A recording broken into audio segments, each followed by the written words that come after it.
I don't think it's as bad as what people may say. Sometimes I think that we've got to understand as well that these players come in at a very early age. They're well coached.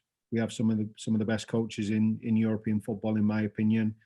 Further down the pyramid, I'm not talking about first team level. I'm talking about the resources we put into academy football, which has filtered its way into grassroots football as well. So, if I go back to when I was a kid, I never made it as a professional football player. I was on the other sport, which was rugby league at the time. I can't remember seeing a cone when I was growing up. So, and I'll on a separate forum, I'll tell you the Steve Staunton story about you don't need cones. But I can't remember seeing the coaching infrastructure that's in place now. So there's a lot of good that's come from it.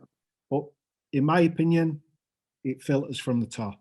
The prize is so great financially for football clubs and for players at the very top when they're coming through in them 16, 17, 18-year age brackets, that people risk the mental stability to get there, right? And they risk everything that's aligned to the philosophies to stay there.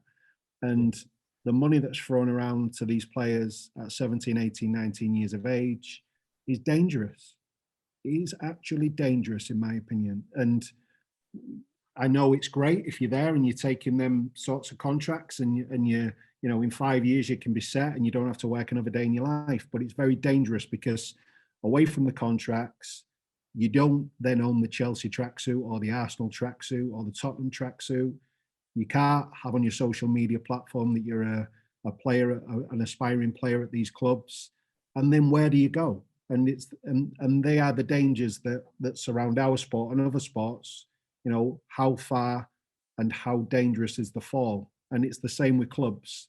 They don't provide pathways to these players because they need to stay in the Premier League or they need Champions League football. So if they've got the money to go and spend 30, 40 million quid on a right back and they've got a young one coming through, then, they're going to go and do the other because there's more chance that they're going to improve the team immediately and get to where or stay where they need to be. A prime example recently has been a top young right back in Livramento from Chelsea going to Southampton to have to break into first team setting. Why wasn't that pathway available to him at Chelsea? The same with Tariq Lamptey. And I'm not just picking on Chelsea, but they're two examples of some very good Premier League football players that ain't too far away, but they never really was given the opportunity to play for their team. So I think it comes down to the methodology of the ownership, the structure, which at Brentford is the most important thing. We will not go and overbuy in a position where we think we've got a top young player. That's why we do so well. And it's down to not myself, it's down to Phil Giles, Rasmus Ankerson and Matthew Benham for maintaining that structure and Thomas for trusting the young players. So our structure, I can speak very highly of, but I think there are clubs around the Premier League and around the world where they will take the easy way out and invest that money.